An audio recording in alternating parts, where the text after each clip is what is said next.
Hi everyone, my name is Joanna Reyes, and today I want to discuss human resources and the retention and matrix. Human resources works very hard at retaining employees and measuring the success of an organization.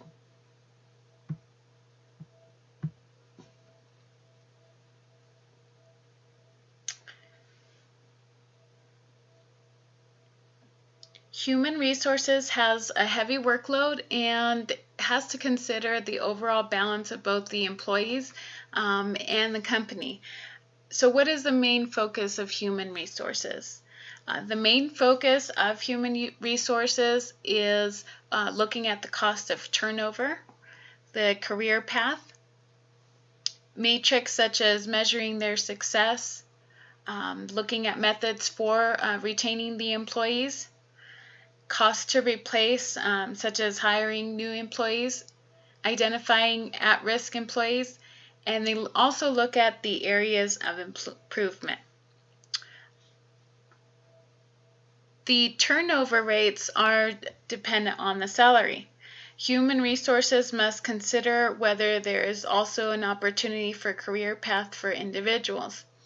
Another function for HR is ensuring that there's a way to measure the success of the company, whether there are surveys or other methods in place. They take a closer look into ways of retaining key employees, which HR also looks to improve, along with identifying at-risk employees and looking for solutions in their findings.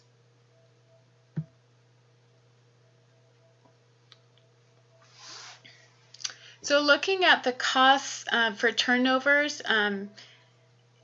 it's basically the same costs for the annual income for an individual. For example, in the UK, the average wage is 11,000 to 15,000, and that is for a person who has a lower level management position. For upper management positions, however, this income becomes a higher figure, which is between 40,000 to 100,000, taken from Kroner 2018. The costs are associated with the productivity, quality and performance, and compensation benefits according to Human Resources 2018. The cost of turnover involves just looking at the salary, the pay grades, and the position each individual holds. These will determine the cost of an employee leaving an organization. So many individuals are looking for a place where they can grow and be promoted. Human Resources is responsible for creating opportunities in learning, training, and other educational resources to develop their employees. Some offer online courses, in-class training, cross-training, role-playing, and sometimes team training events, and encouraging the employees to continue learning has been found to be a great tool in creating excellent employees according to research. Human Resources ensures that these programs are offered and available to everyone.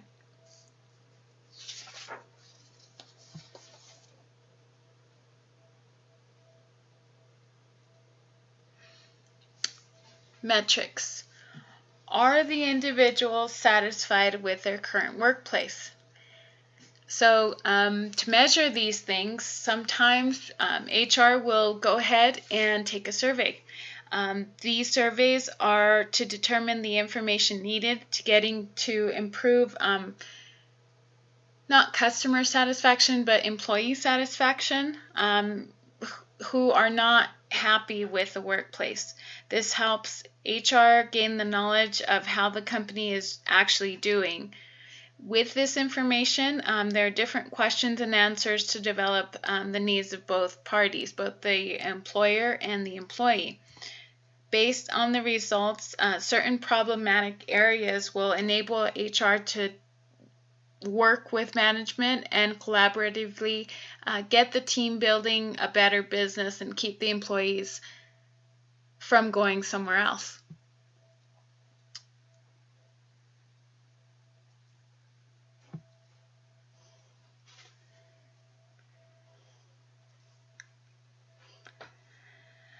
So when an employee leaves, what is it going to cost to replace them?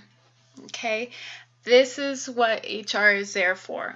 They consider the rate of turnover, the cost to hire, train, and or even promote from within. They look at the time it's going to take to train the individual, and also the morale of the office. These are different things that they look at. Is this going to affect the morale for the personnel? Are we able to offer them some kind of growth? HR will sometimes go to the individual themselves and offer promotion or maybe higher pay.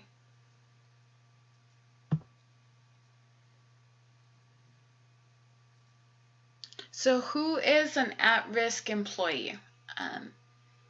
These are employees that are likely to be leaving. It can be someone between the ages of 65 years or older, and individuals who want to work somewhere else. They find another company more attractive and are unsatisfied with what is going on. The HR wants to avoid unnecessary costs associated with replacing the employees, as we discussed.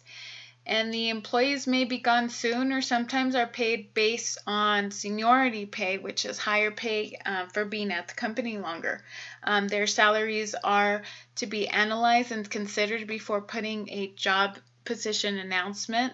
HR will look at that.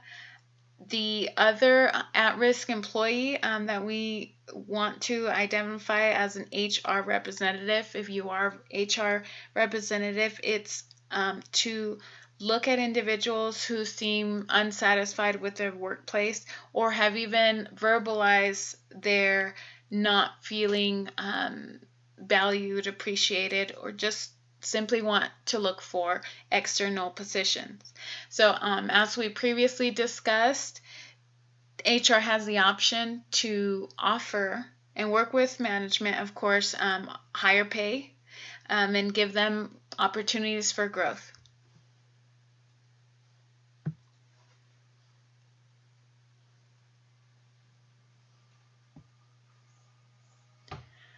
Okay, so areas for improvement.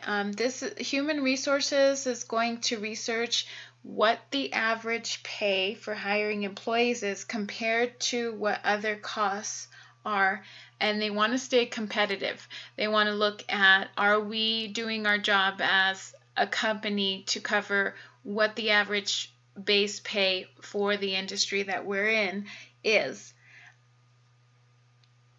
Another analysis includes looking at the information on the turnover rates. Are they high? Are they low?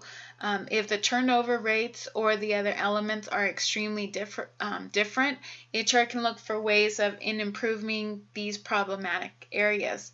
Another focus is also, again, getting those employee surveys, seeing where the employees are satisfied, and these findings are going to provide a lot of insights to the company's success.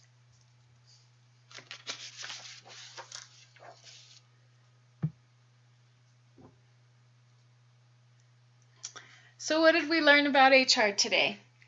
The representatives are responsible on implementing ways to retain employees, provide substantial information on measuring the success of the organization, getting involved with the challenges of the cost of turnover, deciding career paths, opportunity, measuring it, and the cost to replace or hire employees, identifying the at-risk employees, and finding the areas or solutions where we can make the company function.